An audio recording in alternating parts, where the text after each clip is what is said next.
आप समझ गए होंगे। x 35 हो जाएगा।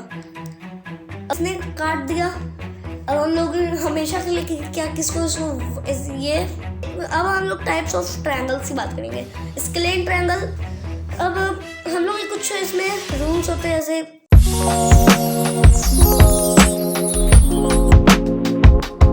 हे guys, welcome to my channel master Suman. So guys, हम लोगों ने अपने पिछले वीडियो में क्या पढ़ा था, आपको याद ही होगा। हम लोगों ने पिछले वीडियो में इक्विलेटरल ज्योमेट्री पढ़ा था। तो आज हम लोग पढ़ने वाले लाइंस एंड एंगल्स। तो चलिए शुरू करते हैं। तो सबसे पहले हमें जानना होगा एंगल होता क्या है। तो देखिए, angle is the union of two non collinear rays with a common initial point. जैसे मैंने यहाँ पे दो अनकॉमन रेज बनाए। अब यहाँ पे जो है इसने कुछ और ही बोल दिया। मैं आपको फिर बना कर दिखाता हूँ। यहाँ पे मैंने एक बनाया, यहाँ पे ये देखिए। तो ये जो अनकॉमन है, अनकॉमन लाइंस, लेकिन इनका जो है इनिशियल पॉइंट सेम है। तो इसलिए हम बोलेंगे एंगल। जो एंगल है, ये बोल्ड जो मैंने किया है वो एक एंगल है। तो अब हम लोग आगे बात करेंगे इंटीरियर ऑफ एन एंगल। तो इंटीरियर ऑफ एन एंगल क्या होता है मैं आपको बताता हूँ। इंटीरियर ऑफ एंगल होता है the interior of angle BAC is set of 4 points in its plane which lie on the same side of A, B and C and also on the same side of A, C, B। मतलब ऐसे मैंने ऐसे बनाया। Okay, आपको दिख रहा होगा I hope. मैं पेन चेंज कर लेता हूँ। और यहाँ पे मैंने कुछ लाइंस आपको बना के दिखा दी। ये तो है हमारा एंगल। इंटीरियर ऑफ एंगल क्या है आप समझ गए होंगे। अब आगे हम लोग बात करेंगे exterior of an angle. The exterior of an angle BAC is set of all points in its plane which do not lie on the angle और इट्स इंटीरियर। मतलब जैसे इंटीरियर एंगल है, इंटीरियर इसी का अपोजिट है exterior. मैं आपको बता रहा हूँ इसका अपोजिट। ओके, अब आगे हम लोग बात करेंगे एंगल एडिशन और एक्सियम। देखिए, जैसे मेरे पास है एक MBAC एंगल है ये। ओके, BAC एंगल को हम कैसे डिनोट करते हैं, ऐसे छोटा सा बना देंगे। तो ये हो जाएगा M angle BAX plus M, मैं यहाँ पे X लिखा हूँ, MXAC। ओके, अब हम लोग बात करेंगे टाइप्स ऑफ एंगल। एंगल के बहुत सारे टाइप्स हैं, तो चलिए उन सबके बारे में एक एक करके जान लेते हैं। और सबसे पहला टाइप है हमारा राइट एंगल। राइट एंगल क्या होता है, 90 डिग्री। मैं यहाँ पे कर दूंगा ऐसे 90 डिग्री। ये अब हम लोग बात करेंगे एक्यूट एंगल। और एक्यूट एंगल क्या है, 90 डिग्री से कम। ये 90 डिग्री है, इससे कम जो है इसे ट्रायंगल बनाया। ठीक है, ट्रायंगल में भी एंगल्स होते हैं। ट्रायंगल में 3 एंगल होते हैं और रेक्टेंगल में यहाँ पे 4 एंगल होते हैं। मैं बना देता हूँ 4 एंगल। ओके, अब हम लोग आगे बात करेंगे ऑब्ट्यूज एंगल की। ऑब्ट्यूज एंगल होता है 90 से बड़ा, मतलब 90 से बड़ा एंगल। ओके, ये 90 से छोटा था, ये बड़ा ऐसे। ओके, अब हम बात करेंगे स्ट्रेट एंगल। स्ट्रेट एंगल है 180 डिग्री। 180 डिग्री को हम लोग क्या बोलते हैं, स्ट्रेट एंगल। अब आगे रिफ्लेक्स एंगल। रिफ्लेक्स एंगल होता है 270 डिग्री। यहाँ पे 270 डिग्री, 270। अब कॉम्प्लीमेंट्री एंगल्स। देख, कॉम्प्लीमेंट्री एंगल्स होते हैं जिनका दो एंगल्स जिनके मेजर 90% हो, मतलब 90 डिग्री हो। जैसे मैंने लिखा 90। अब इसका कॉम्प्लीमेंट्री क्या होगा, 0, क्योंकि 90 में कितना ऐड करेंगे जो 90 हो जाए, तो 0। अब मैं लूँगा 86 इसमें और इसका कॉम्प्लीमेंट्री बताने, तो इसमें हो जाएगा 14। ओके, अब आगे हम लोग बात करेंगे सप्लीमेंट्री एंगल। सप्लीमेंट्री एंगल होता है 180 डिग्री के लिए। ओके, जैसे मैंने आपको बताया अभी 90 डिग्री के लिए, वैसे ये 180 डिग्री के लिए होता है। अब आगे हम लोग जैसे कुछ एक क्वेश्चन ले लेते हैं जल्दी से। क्वेश्चन है, if the angles 2x minus 10 and x minus 5 are complementary angles, find x। मतलब कि नहीं, जैसे मेरे पास है 2x-10 और है मेरे पास x-5। ये क्या है, इनका सम जो है आएगा मेरा 90 डिग्री। तो मुझे निकालना है x का वैल्यू। तो बहुत आसान है, हमने ये 7th क्लास में पढ़ रखा है। तो इसको क्या करेंगे, 2x + x 3x और ये -15 = 90। अब ये 15 इधर जाएगा तो ये जाएगा 105। मैं आपको स्टेप बाय स्टेप बता रहा हूँ। 105 और अब 105 से 3 को काटेंगे तो होगा 35। सो x का क्या हो जाएगा, x 35 हो जाएगा। अब आप 2x - 10 और x - 5 निकाल लेना।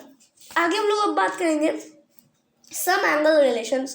कुछ एंगल के रिलेशन जान लेते हैं। सबसे पहला है हम लोग के पास एडजेसेंट एंगल्स। ये चैप्टर ज़्यादा लंबा नहीं है, मैंने आपको थोड़ा शॉर्ट में बता दिया है, लेकिन मैंने सारे चीज़ कवर करा है। अब adjacent angles, two angles are called adjacent angles if they have the same vertex, they have a common arm and uncommon arms on either side of the common arm। जैसे कि मैंने अभी बना दिया, ये है B, ये है A मानूंगा और बीच में एक लाइन और देते हैं, ये हो गया हमारा C। अब क्या है, एडजेसेंट एंगल्स क्या होंगे, AOC, BOC, इनके पास कॉमन है वर्टेक्स O और इनके पास कॉमन आर्म भी है OC और डिस्टिंक्ट आर्म्स भी है OA, OB, यानी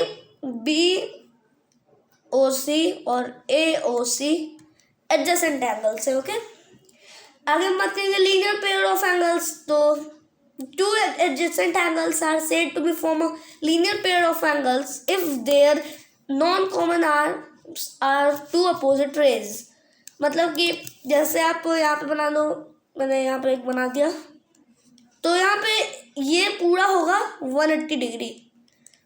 ओके, लेकिन यह इतना ये वाला पार्ट और ये वाला पार्ट अलग होगा, तो इसे हम लोग बोलते हैं लीनियर पेयर ऑफ एंगल्स। अब थ्योरम 1, एक थ्योरम जान लेते हैं। If a ray stands on a line then sum of adjacent angles so formed is 180 degree. मतलब कि अगर ये रे है मेरे पास और ये एक लाइन पे बैठा हुआ है, तो ये इन दोनों का सम जो होता है वो 180 डिग्री ही होगा हमेशा। ओके, अब आगे हम लोग बात कर लेते हैं कि इफ़, मैं एक क्वेश्चन देता हूँ आपको, इफ़ x = 75, y निकालना है हमें। ओके, y निकालना है। जैसे मैं डायग्राम भी यहाँ बनाता हूँ, कुछ ऐसा ही डायग्राम है। ये हो गया हमारा y, ये हो गया y, ये हो गया x। ओके, अब आपको x दिया हुआ है 75, ये 75 है, तो ये क्या होगा, देख 180 - 75, 180 - 75 यानी हमारे पास हो जाएगा 105। अब ऐसे ही आपको कई सारे क्वेश्चंस मिलेंगे, आप 180, 90 इन्हीं सब से बनाना है। आपको एक्स वाले क्वेश्चंस भी मिल सकते हैं। अब आगे बात करते हैं हम लोग मोर ऑन एंगल रिलेशंस। अब कुछ ज़्यादा ही हम लोग और बात करते हैं एंगल रिलेशंस पे। वर्टिकली अपोजिट एंगल्स, जैसे मैं एक डायग्राम बनाता हूँ और एक ऐसे, मुझसे सीधे लाइन नहीं बन रहा है, लेकिन आप लोग सीधा लाइन बनाना। अब ये मैंने बनाया इधर, ये मैंने बनाया इधर। अब क्या होगा, ये है A, B, मैं इसे नाम दे दूँगा D से C। अब ये क्या बोलता है कि ये A, C, A, यहाँ पे ये O है, AOC जो है हमारा BOD के इक्वल होगा। मतलब कि वर्टिकली अपोजिट एंगल्स जो है हमारे इक्वल होते हैं। अब यही आपको पढ़ना है, इसके इसी से बेस्ड कई सारे क्वेश्चन आते हैं। जैसे एक 360 वाला मैं कराता हूँ कि मुझे ऐसे दे देगा कुछ ऐसे करके और बोलेगा कि ये ऐसे ZX UV कर देगा, लेकिन ये होता है 360 90 कई बेसिस पे आते हैं क्वेश्चंस। अब बात करेंगे हम लोग ट्रांसवर्सल की।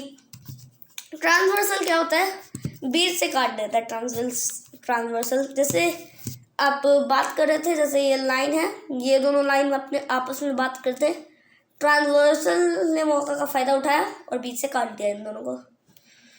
यार मुझे ट्रायंगल ही बनना ना, हाँ मुझे ऐसे ही चाहिए, ऐसे। तो किसने काट दिया? अब हम लोग हमेशा के लिए क्या किसको ये कितने कितने एंगल्स बने आप देख लो, 1 2 3 4, फिर इधर से 1 2 3 4। अब सबका जो है 360 होगा। हम लोग इसे मानेंगे 5 6 7 8, ओके। इसे मानेंगे 1 2 3 4। इसे हम लोग मानेंगे पूरे वीडियो के लिए। आपको अलग भी एंगल दे सकते हैं, जैसे x y z करके। अब देखिए, the following pairs of angles are the pairs of corresponding angles, जैसे 1 5 1 और 5, ओके। ऐसे आपको 4 और 8 के मिल जाएंगे, फिर वैसे ही बहुत सारे 2 6 के मिल जाएंगे, और बचा हुआ है 7, तो 3 7 के मिल जाएंगे, 3 7, ओके। सो अब हम लोग बात करेंगे ऑल्टरनेट इंटीरियर एंगल्स। अब ऑल्टरनेट इंटीरियर एंगल्स क्या है? देख, तो ये है एंगल 3 और एंगल 5 और एंगल 2 एंगल 8, ये है ऑल्टरनेट इंटीरियर एंगल्स। आगे हम लोग बात करेंगे कंसेक्यूटिव इंटीरियर एंगल्स की। तो कंसेक्यूटिव इंटीरियर एंगल्स हैं 2 5, ओके, और अब है 3 8। यहाँ पे जैसे सीधा लाइन अगर आप बनाना चाहो तो आप बना सकते हो, मुझसे नहीं बनता है। अब एक if a transversal intersects 2 parallel lines then each pair of alternate interior angles are equal.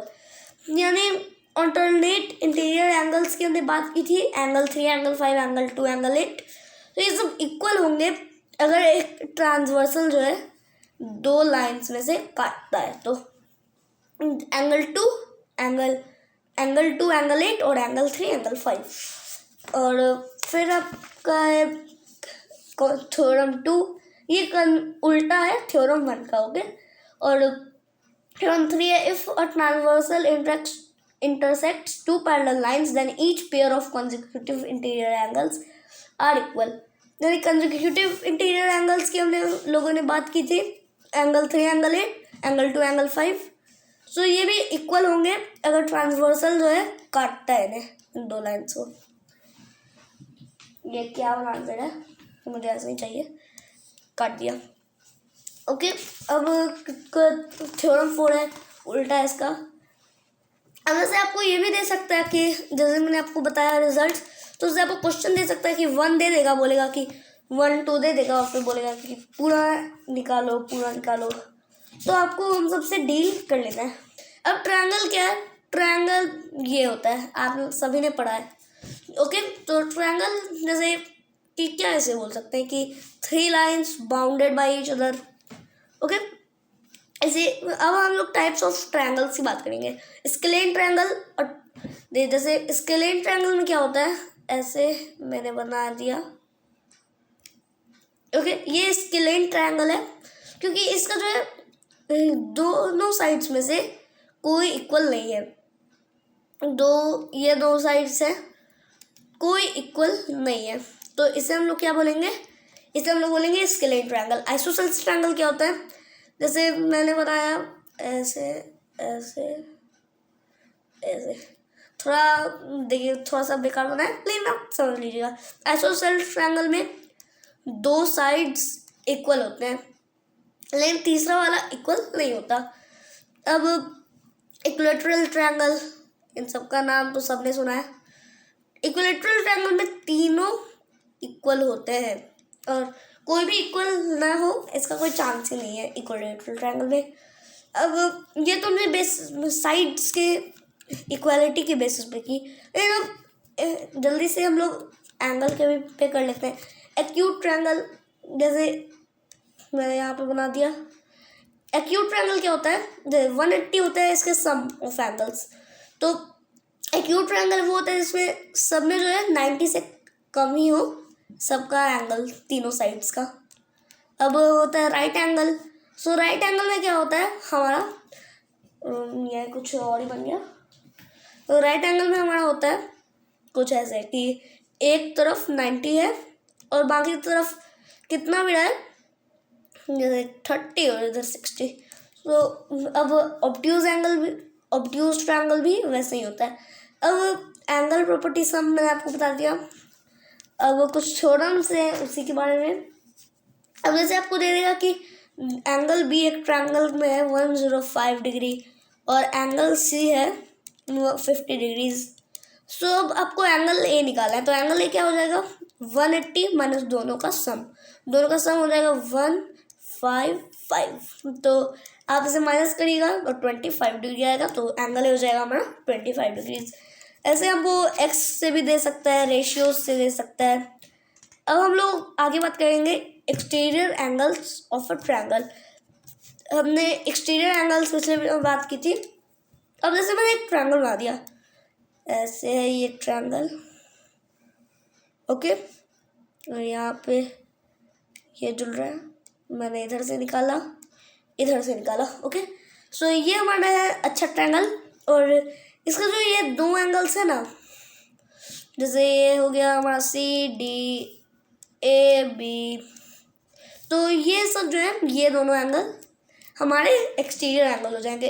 Interior angles क्या होंगे, ये और ये मैंने आपको दिखा दिया। अब यहाँ पे हम इसे 1 मान सकते हैं, इसे 2 मान सकते हैं, 3, इसे 4।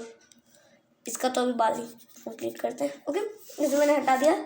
अब थ्योरम 2 है the sides of A B and A C of A B C triangle are produced to be P and Q respectively if the bisectors of PBC and QBC intersect दोनों। सो अभी मैं आपको थोड़ा इसका सिंबल भी बता देता हूँ। जैसे हमें एक ट्रायंगल दिखाया तो हम लोग एक ट्रायंगल बनाते हैं ABC, यानी कि वो एक ट्रायंगल होगा जिसका होगा यहाँ पे ABC, ओके। अब हम थोड़ा सा बात कर लेते हैं जैसे कॉन्ग्रुएंट ट्रायंगल्स पढ़ने वाले। अब कॉन्ग्रुएंसी को आप जानते ही होंगे, क्योंकि यहाँ पे जैसे मैंने एक ट्रायंगल बना दिया और मैंने ऊपर से जो है दूसरा ट्रायंगल बना दिया, 2 ट्रायंगल्स में बन गए। ये थोड़ा अच्छे से नहीं बना है, लेकिन आप समझिए कि एक के ऊपर एक बैठा देना, ओके। तो अगर दोनों को सेम साइज होता है, सेम एंगल, सेम साइड, सो उसे हम लोग बोलेंगे कि यार कॉन्ग्रुएंट ट्रायंगल्स है। अब कॉन्ग्रुएंट लाइंस भी होते हैं, जैसे मैंने एक लाइन बनाया, दूसरा लाइन बनाया, और ये दोनों एक इसी एकदम सही है, मतलब जैसे दोनों का लेंथ, एंगल सब सेम है, सो इसे हम लोग क्या बोलेंगे कॉन्ग्रुएंट। अब हम लोग कुछ इसमें रूल्स होते हैं, जैसे ऐसे हमारा होता है side angle side. Say 2 angles are congruent if 2 sides and the included angle of one are equal to the corresponding sides of included of other angle। जैसे ऐसे क्या बोलता है कि जैसे हमारे पास ये है एक ट्रायंगल और ये हमारे पास है दूसरा ट्रायंगल। अब इसका साइड और एक एंगल ये सेम होना चाहिए, मतलब 2 साइड सेम होनी चाहिए और एक एंगल सेम होना चाहिए। तो इसे हम लोग बोल देंगे कि SAS कॉन्ग्रुएंस क्रिटिशन है। अब यहाँ पे आपको क्वेश्चंस भी इसी के अकॉर्डिंग मिल जाएंगे, कई सारे प्रूफ भी होते हैं और कई सारे SS फाइंड भी होते हैं। अभी हम लोग आगे बात करेंगे अबाउट एंगल साइड एंगल क्या होता है, ASA आपसे बोल सकते हो। एंगल साइड एंगल में भी वही सेम खेल है, ऐसे मैंने एक ट्रायंगल बनाया, ऐसे मैंने दूसरा ट्रायंगल बनाया, तो इन दोनों का यहाँ पे ASA है ये। सो इसमें 3 हमारे तो रहेंगे ही, लेकिन यहाँ पे बस बीच वाला साइड होगा और बाकी सब एंगल इक्वल होंगे, तो इसे हम लोग बोलेंगे ASA कॉन्ग्रुएंस क्रिटिशन। अब यहाँ पे भी आपको कई सारे क्वेश्चन मिल जाएंगे। अब हम लोग बात करेंगे AAS, ओके।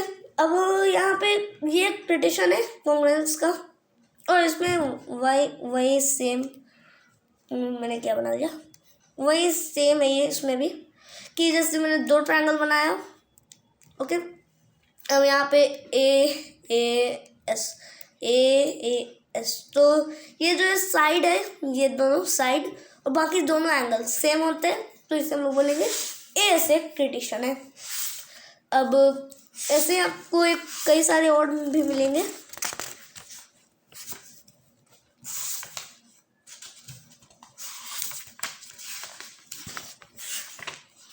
अब हम लोग बात करेंगे एसएसएस, साइड। अब मैंने आपको शुरू में वीडियो को बताया था कि इसका लेंथ भी सेम है, एंगल भी सेम है, लेकिन वो भी यहाँ पे नहीं है। यहाँ पे क्या है, एसएसएस। जैसे मैंने एक ट्रायंगल बनाया, दूसरा ट्रायंगल बनाया, ये ट्रायंगल, ये ट्रायंगल, अब इसका तीनों जो है साइड ही है। ओके, मैंने साइड को ऐसे रिप्रेजेंट किया, माय मिस्टेक, लेकिन यहाँ पे ये तीनों साइड ही है। यहाँ लिखा था एस। अगर तीनों का साइड सेम होता है तो इसे बोलेंगे कि ये एस कॉन्ग्रुएंस क्रिटिशन पे है। अब आगे हम लोग बात करेंगे some inequality relations in a triangle. So theorem 1 है हमारा, if 2 sides of a triangle are equal the longer side are greater opposite to it. जैसे कि 2 साइड्स हमारे और ये दोनों जो है, ये दोनों अनइक्वल है, सो ये जो है सबसे लंबा होगा इसका अपोजिट साइड। अब जैसे एक मैं आपको distance between a line and a point बता देता हूँ। यहाँ पे मैंने एक लाइन बना दिया, एक पॉइंट बना दिया। So the distance between a line and point not on it is the length perpendicular to line segment from point to line. Point से लाइन जो है इसका अगर एक ही प्लेन पे नहीं है तब होता है। अब जैसे आपको एक क्वेश्चन भी मैं करा देता हूँ। एंगल है हमारा 45 और एंगल बी है हमारा 70। सो अब यहाँ पे हमें डिटरमाइन करना है शॉर्टेस्ट और largest sides of the triangle. सबसे छोटा साइड क्या होगा, यहाँ हमें सी मिलता है, ए सी जो है लार्ज है, सबसे लार्ज। और इसमें अब सी एंगल आप निकाल लीजिएगा और सबसे छोटा है बी सी। ये ओ लिख दिया इसने, मैं लिख रहा हूँ बी। ओके।